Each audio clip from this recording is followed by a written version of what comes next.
أعوذ بالله من الشيطان الرجيم. بسم الله الرحمن الرحيم. إن الله وملائكته يصلون على النبي يا أيها الذين آمنوا صلوا عليه وسلموا تسليما. اللهم صل على سيدنا محمد وعلى آل سيدنا محمد وبارك وسلم.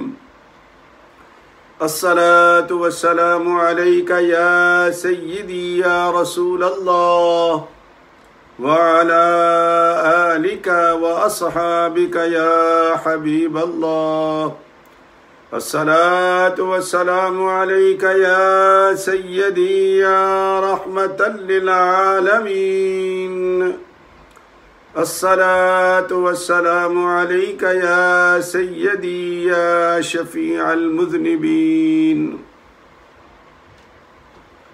انتہائی واجب الاحترام دوستو، بھائیوں، عزیزوں، عزیز بچوں، بہنوں اور بیٹیوں، السلام علیکم ورحمۃ اللہ وبرکاتہ۔ آج پھر آغاز میں تھوڑا سسٹم کا پرابلم ہوا، لیکن الحمدللہ اب بہتر ہو گیا ہے۔ امید ہے آج پھر آپ کا دن اچھا گزرا ہوگا۔ اللہ ہم سب کے دنوں کو اچھا کر دے اور آنے والے وقت کو بھی ہمارے لیے بابرکت اور باعزت، باوقار اور بامراد کر دے، آمین۔ دوستو، آج کے درس میں سورہ بقرہ ہی ہے، لیکن سپارہ تیسرا ہے۔ سورہ بقرہ ہی ہے، بقرہ کا نمبر 2 ہے، سپارہ تیسرا ہے، آیت 259 259۔ واقعہ ہے حضرت سیدنا عزیر علیہ السلام کا یا حضرت سیدنا ارمیا علیہ السلام کا، 2 نبیوں کا ہو سکتا ہے۔ لیکن حضرت ارمیا کے بارے میں صحابہ میں 30% صحابہ کرام اس طرف تھے کہ حضرت ارمیا ہی تھے، لیکن 70% صحابہ کرام رضوان اللہ علیہ مجمعین اس طرف گئے ہیں کہ یہ سیدنا عزیر علیہ السلام کا واقعہ ہے، اور جس میں حضرت سیدنا عبداللہ ابن عباس رضی اللہ تعالی عنہ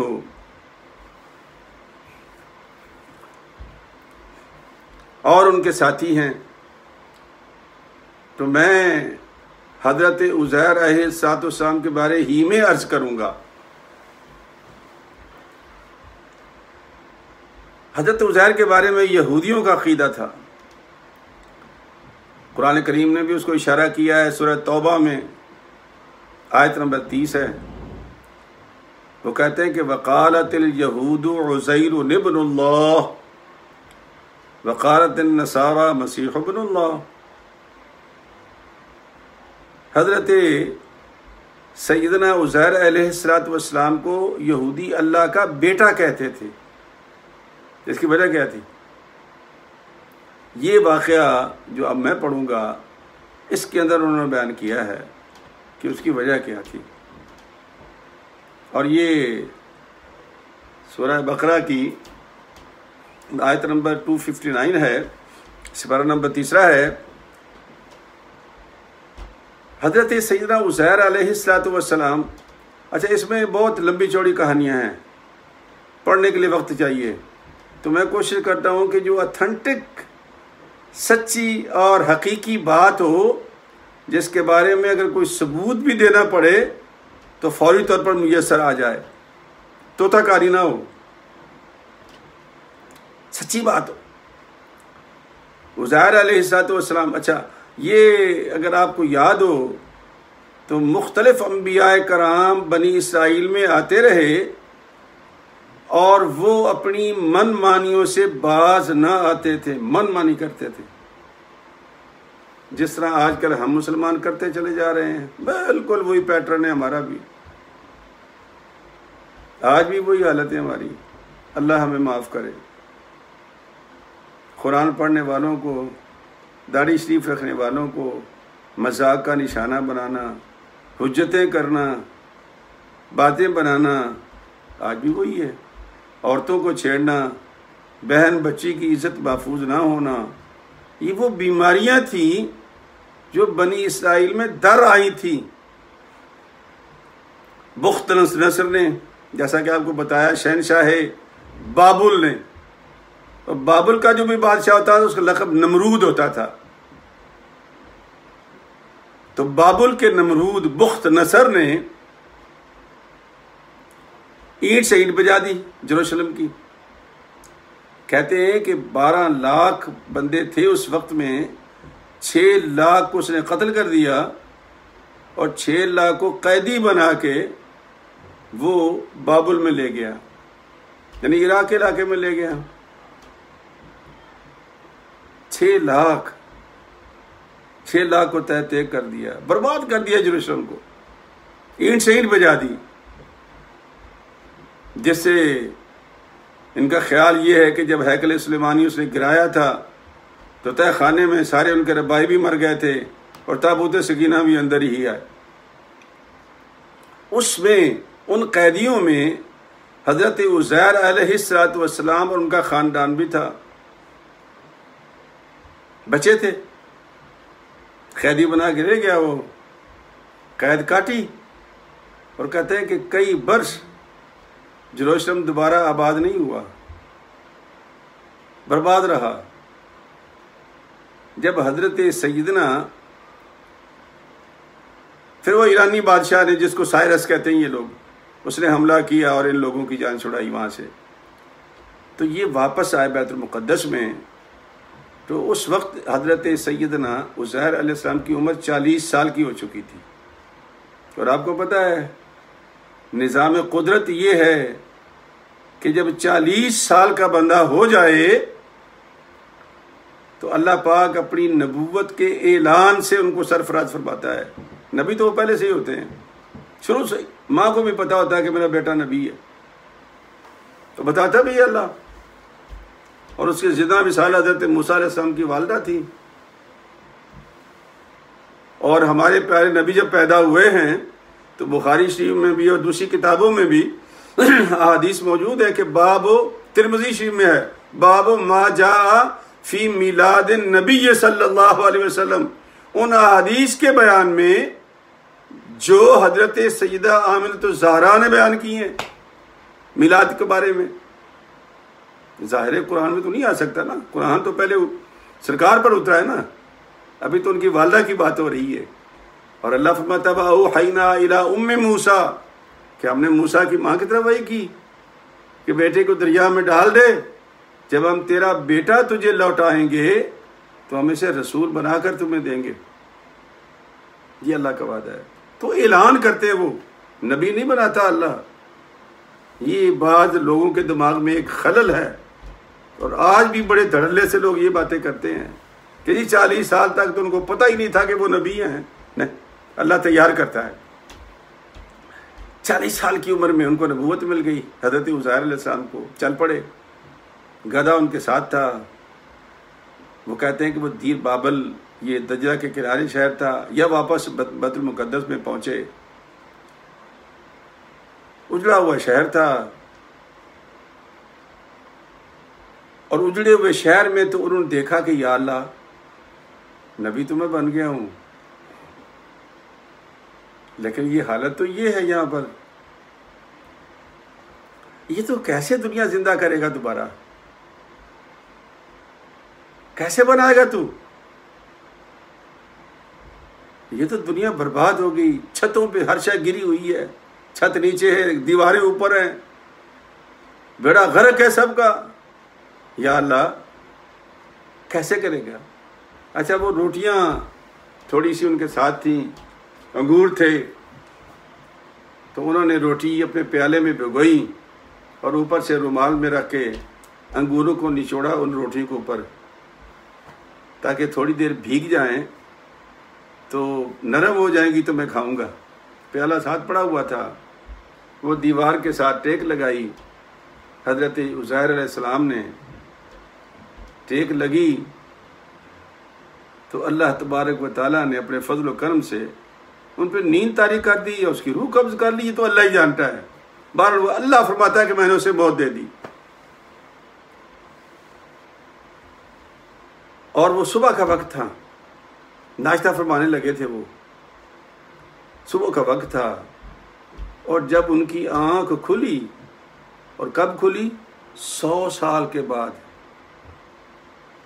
40 سال کی عمر تھی، تو وہ ویسے کے ویسے تھے، لیکن وہ خاندان تو ان کا پورا مائگریٹ کر کے آیا تھا۔ جب وہ قید سے چھوٹ کے آئے تھے، جو پرانے محلے برباد ہوئے تھے وہ اپنے اپنے محلوں میں چلے گئے، جیسے تیسے کر کے انہوں نے آباد کیا، تو حضرت کا بھی خاندان اپنے محلے میں چلا گیا، آپ کا بیٹا بھی تھا اور آپ کی خادمہ باندیاں بھی تھیں، باہر چلے گئے۔ تو 100 سال کے بعد جب اللہ پاک نے ان کو اٹھایا تو اللہ تعالیٰ نے پوچھا فرشتے کو بھیج کر کہ اے عزیر، تمہیں کچھ یاد ہے؟ تم کتنی دیر سوئے ہو یا اس حالت میں رہے ہو؟ کہ اللہ مجھے یاد پڑتا ہے کہ جب میں لیٹا تھا تو سورج چڑھ رہا تھا، اب میں جاگا ہوں تو سورج غروب ہو رہا ہے، لگتا ہے کہ میں ایک دن یا کم و بیش میں نے اس میں وقت گزارا ہے۔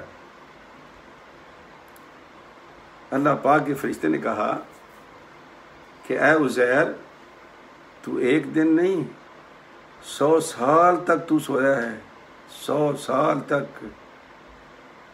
اور دیکھ اپنا وہ کھانا جو اس سخت گرمی کے موسم میں 2 گھنٹے نہیں نکالتا، خراب ہو جاتا ہے، نگاہ دوڑا نا کھانے کی طرف، وہ جو تم نے نچوڑے تھے انگور روٹی کے اوپر، دیکھا تو وہ تازے کے تازے ویسے ہی جیسے ابھی نچوڑ کے رکھا ہے انہوں نے۔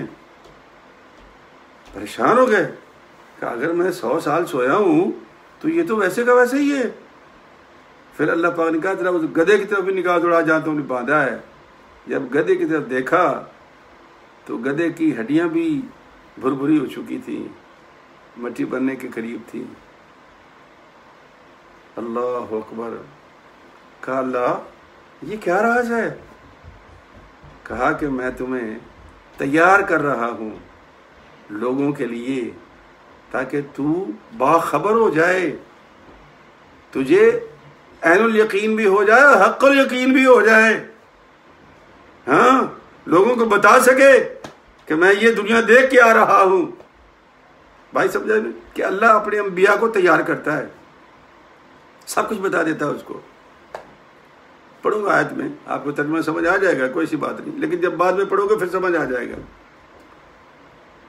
جب اللہ تعالیٰ نے کہا کہ اب اس کو آنکھ لگا اس پہ، اب دیکھنا میں کرتا گیا ہوں۔ پہلے تو گدھے کی وہ ہڈیاں بنی، گدھے کی شکل بنی، اس کے بعد اس کے اوپر گوشت آیا، گوشت آنے کے بعد اٹھ کے کھڑا ہو گیا، اس نے بولنا شروع کر دیا۔ اب اللہ تعالیٰ نے فرمایا کہ اب تیری نبوت کا کام شروع ہے، اب بنی اسرائیل کو سمجھا کہ تمہاری فلاح، تمہاری نجات تورات کو ماننے میں ہے اور تورات کو عمل کرنے پر ہے۔ جس طرح آج ہم چیختے رہتے ہیں، چلاتے رہتے ہیں قرآن پاک پر عمل کرو، ماشاءاللہ ماشاءاللہ ماشاءاللہ، کروڑ مرتبہ ماشاءاللہ، ہمارے مسلمانوں کو سب چیزیں آتی ہیں، قرآن نہیں آتا، اللہ جانتا ہے، نہ پڑھنا آتا ہے نہ سمجھنا آتا ہے، تو پھر عمل کہاں سے ہوگا؟ وہ تو بھائی پہلے پڑھو گے سمجھو گے۔ یہی حال تورات والوں کے ساتھ کیا گیا تھا، سب دنیا کی بحثیں، سیاسی بحثیں، فلانی بحثیں، ڈمکانی بحثیں، بحثیں ہی بحثیں، مقابلے ہی مقابلے، مناظرے ہی مناظرے، مکالمے ہی مکالمے، اور جو اصل چیز تھی قرآن اس سے بے خبر، تورات بے خبر۔ تو جاؤ ان کو تورات سکھاؤ۔ اب وہ اٹھے، اپنے محلے میں آئے، تلاش کر لیا محلہ، اپنے گھر تک پہنچے، آواز دی، یہ عزیر کا گھر ہے۔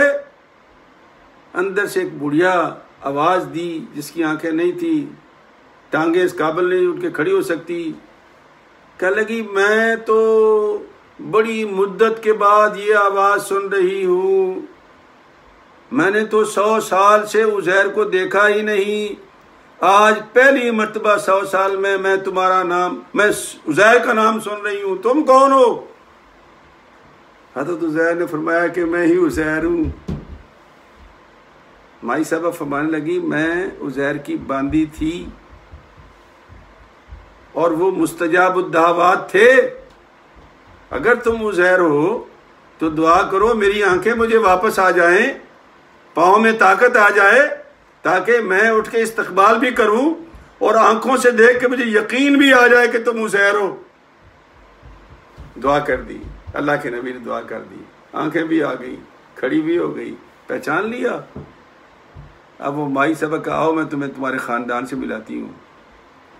اب جب ان کے گھر لے کے پہنچی تو بڑا بیٹا ان کا 100 سال کی عمر تھی، اس کی 100 سال کی، اور ابا جی 40 سال کے، کالے بال، کالی داڑھی شریف، بیٹا 100 سال کا، پوتے پتہ نہیں کن کن عمروں میں تھے۔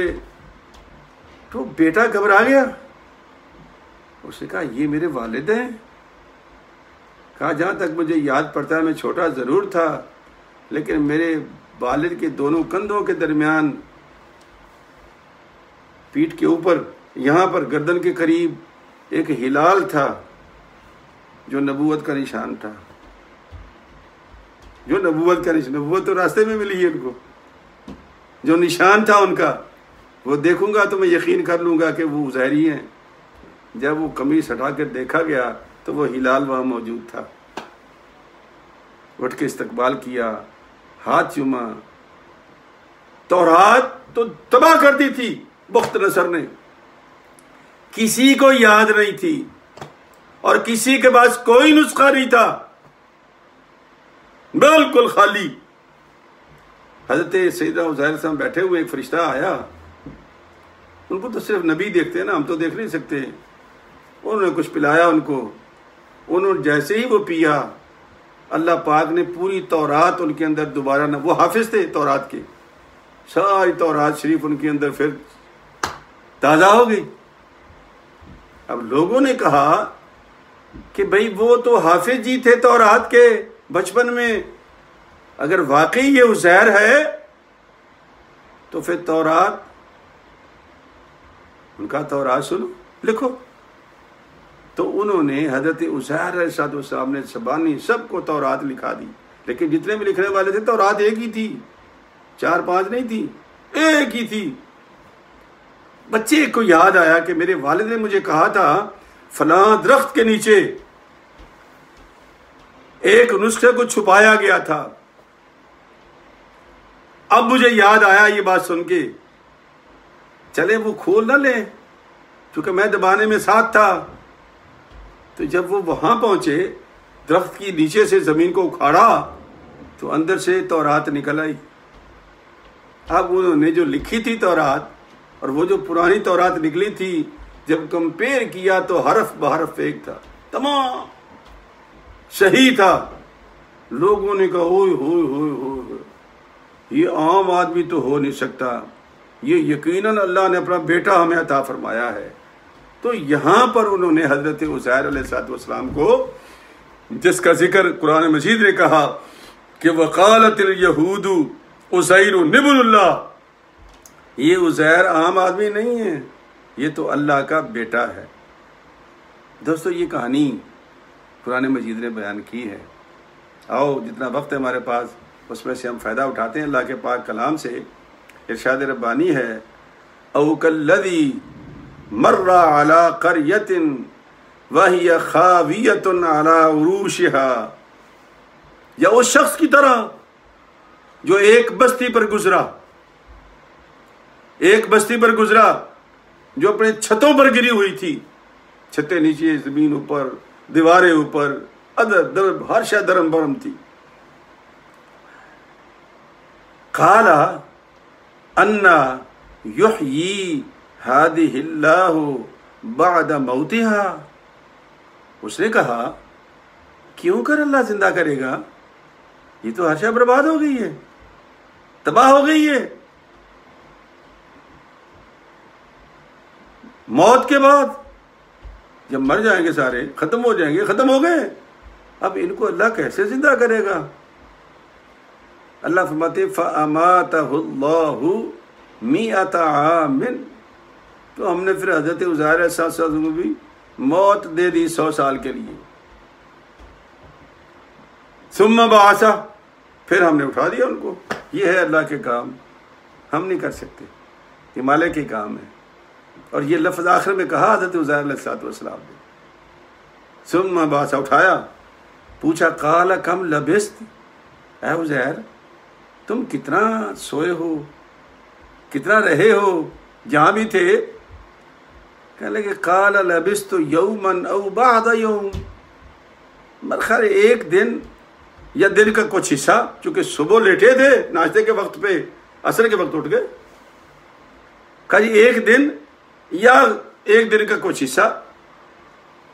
ارشاد ربانی ہوا قال بل لبست 100 عام، عزیر ایک دن نہیں سویا تو، نہ آدھا دن سویا ہے تو پورے 100 سال سویا ہے، پورے 100 سال۔ فانظر الى طعامك وشرابك لم يتسنہ، دیکھ اپنے کھانے کو جو گھنٹوں میں برباد ہوتا تھا، بدبو چھوڑ جاتا ہے، بسانت آنی شروع ہو جاتی ہے، دیکھ تازہ پڑا ہوا ہے، دیکھا تو تازہ تھا، وہی نچوڑا جو انہوں نے انگور نچوڑے تھے روٹی کے اوپر، ویسے کے ویسے ہی ہیں، اور وہ پوٹلی بھی ساتھ ہی پڑی ہوئی ہے، اور وہ جو ٹوکری میں انگور یا جو پھل رکھے تھے وہ بھی ویسے کے ویسے پڑے ہوئے ہیں۔ فرمایا وانظر الی حمارک، اے عزیر اب تو اپنے گدھے کو دیکھ، وانظر الی حمارک، اب تو اپنے گدھے کو دیکھ، وَلِنَجْعَلَكَ آیَةً لِلنَّاسِ، ہم تجھے بنائیں گے لوگوں کے لیے نشانیاں دینے والا۔ اب اللہ کہہ رہا ہے کہ میں تجھے تیار کر رہا ہوں، تجھے وَلِنَجْعَلَكَ آیَةً لِلنَّاسِ، لوگوں کے لیے نشانی بناؤں گا تجھے۔ نبی بنا رہا تھا نا، تو بنا سکتا ہے وہ، اسی کے ہاتھ میں تو سب کچھ ہے۔ اب حضرت سیدنا عزیر علیہ السلام نے دیکھا کہ پھر کہا اللہ نے وانظر، اے عزیر اب دیکھ کہ ہم مردوں کو زندہ کس طرح کرتے ہیں۔ پوچھا تھا نا تم نے کہ کیسے زندہ کرے گا، یہ دنیا کیسے آباد ہوگی؟ میں تمہیں ایک نمونہ دکھاتا ہوں تاکہ تجھے عین الیقین بھی ہو جائے اور حق الیقین بھی ہو جائے۔ دیکھ وانظر الی العظام کیف ننشزها، اب یہ دیکھ یہ جو بھر بھری مٹی بن چکی ہے، ہم اس کو ہڈیوں پہ کیسا کھڑا کرتے ہیں، کیف ننشزها، دیکھ کیسے کھڑا کرتے ہیں، ثم نکسوها لحما، جب وہ کھڑا ہو گیا ہڈیوں اس کی بن گئی، ساری اس کی شیپ بن گئی، ڈھانچہ بن گیا، تو اللہ فرماتے اب دیکھ ہم اس کے اوپر چمڑا چڑھا رہے ہیں۔ حضرت کی آنکھوں کے سامنے ہی چمڑا چڑھ رہا تھا اور وہ بن رہا تھا۔ اس کے بعد اسے بولنا شروع کر دیا، فلما تبین له، فلما تبین له، جب واضح ہوگی ہر شے حضرت سیدنا عزیر علیہ السلام پر، تو کہنے لگے قال اعلم ان اللہ علی کل شیء قدیر، اب مجھے یقین ہو گیا ہے کہ اللہ تو ہر شے پر قادر ہے، تیرے پاس قدرت ہے، تو سب کچھ کر سکتا ہے۔ تو میرے عزیزو، یہ حضرت عزیر علیہ السلام کو وہ تورات کے یاد سے سنانے کی وجہ سے، اور ہمارا تو بچہ بچہ حافظ قرآن ہے، کبھی غور کیا آپ نے؟ اس لیے تو اللہ کہتا ہے انا نحن نزلنا الذکر وَإِنَّا لَهُ لَحَافِظُونَ، بے شک قرآن ہم نے نازل کیا ہے اور ہم ہی اس کی حفاظت کرنے والے ہیں، ہم سے کیا مراد ہے؟ اللہ تو ایک ہے، لیکن چونکہ یہ حفاظات ہیں اللہ کے، اس لیے اللہ نے یہاں جمع کا صیغہ استعمال کیا، اتارا میں نے تھا۔ وَأَنزَلْنَا إِلَيْكَ الذِّكْرَ لِتُبَيِّنَ لِلنَّاسِ مَا نُزِّلَ إِلَيْهِمْ، محبوب یہ قرآن میں نے بے شک تمہارے اوپر اتارا ہے، لیکن اس لیے کہ تو لوگوں کو بیان کر دے۔ مفسرین لکھتے ہیں، ہمارے بزرگ لکھتے ہیں، کہتے ہیں کہ اگر یہ قرآن سیدھا پہاڑوں پہ آ جاتا نا، لو انزلنا هذا القرآن على جبل لرأيته خاشعا متصدعا من خشیت اللہ، تو اللہ تعالیٰ کی خشیت سے، اللہ تعالیٰ کے رعب و جلالت سے یہ پہاڑ رضا رضا ہو جاتے۔ تو اللہ نے پہلے قلب محمد پہ نازل کیا تک جب وہاں سے نکلے تو یہ ٹھنڈا ہو، میں اور آپ بھی سمجھ سکیں، یہ تھی حکمت۔ تو یہی اللہ پاک نے حضرت سیدنا عزیر سب اس کرامت کو، اس معجزے کو دیکھ کر کے انہوں نے وقالت اليہود عزیر ابن اللہ، کہ یہ اللہ کا بیٹا ہے۔ یہ ہمارے حافظ تو سارا قرآن یاد کیے پھرتے، ہم تو نہیں کہتے اللہ کے بیٹے ہیں یہ۔ بہرحال قرآن کریم کے اس واقعے سے جو ہمیں اسباق ملتے ہیں وہ کہ انبیاء کی شان بہت اعلیٰ ہے، انبیاء کے خاندان کی شان بہت اعلیٰ ہے، اور ہماری جو نجات ہے وہ ہماری کتاب میں ہے، اور کتاب کا تعلق پڑھنے سے ہے۔ قرآن کا معنی بار بار پڑھی جانے والی کتاب، بار بار ختموں پر نہیں، صرف جائز ہے، میت پر نہیں، جائز ہے، لیکن اس لیے تو نہیں کتاب اتاری تھی اللہ نے، یہ تو ہدایت کی کتاب ہے، ہدی للمتقین، ہدایت، یہ ہدایت کی کتاب ہے۔ اور ہدایت ہم نے کہاں سے لینی ہے؟ اللہ کے قرآن سے۔ اور کب لینی ہے؟ جب آئے گا ہم پڑھ سکیں گے اس کو صحیح طریقے سے ترجمہ کر سکیں گے اور صحیح طریقے سے سمجھ سکیں گے۔ قرآن سے جڑ جاؤ۔ میری بیٹی ہے، بزرگ ہو گئی ہے ماشاءاللہ، بچے جوان ہو گئے ہیں، 26 برس پرانی شادی اس کی ہو چکی تھی۔ پچھلے دنوں سے میرا بیان سنا تو کہنے لگی ابو میں وہ اس جناب کی بیان کو میں نے سنا اور میرے دل میں ایک بات آئی ہے۔ میں کہا کیا؟ کہنے لگے میں نے قرآن پاک حفظ کرنا شروع کر دیا ہے۔ آج ماشاءاللہ پتہ لگا ایک سپارہ اس کا حفظ ہو گیا ہے۔ دنیا میں کون سا کام مشکل نہیں ہے؟ 6 بچے ہیں، بچوں کو بھی سنبھالنا، خامند کو بھی سنبھالنا، گھر کو بھی سنبھالنا، اور پھر قرآن کو بھی یاد کرنا، یہ تو سب کی دعوت ہے، یہ تو کھلا ہے، صلاح عام ہے یار ہے نقطہ کے لیے۔ تو میرے بھائیو آگے بڑھو، اللہ کے قرآن سے پیار کرو۔ ایسی سی خوبصورت باتیں قرآن سناتا ہے، اگر ہماری نظریں گزر رہی ہوتی تو یہ سارے واقعات ہماری نظر سے گزر رہے ہوتے۔ اللہ تعالیٰ بھی آپ کا حامی و ناصر ہو۔ کل انشاءاللہ اللہ نے زندگی بخشی تو پھر رات کے 9 بجے حاضر ہوں گا۔ جب تک یہ کرونا کا لاک ڈاؤن موجود ہے ہم ڈیلی آتے رہیں گے، اور جب یہ ختم ہوگا تو پھر آپ کے مشورے سے اس کا ٹائمنگ انشاءاللہ سیٹ کر لیں گے۔ السلام علیکم ورحمۃ اللہ وبرکاتہ۔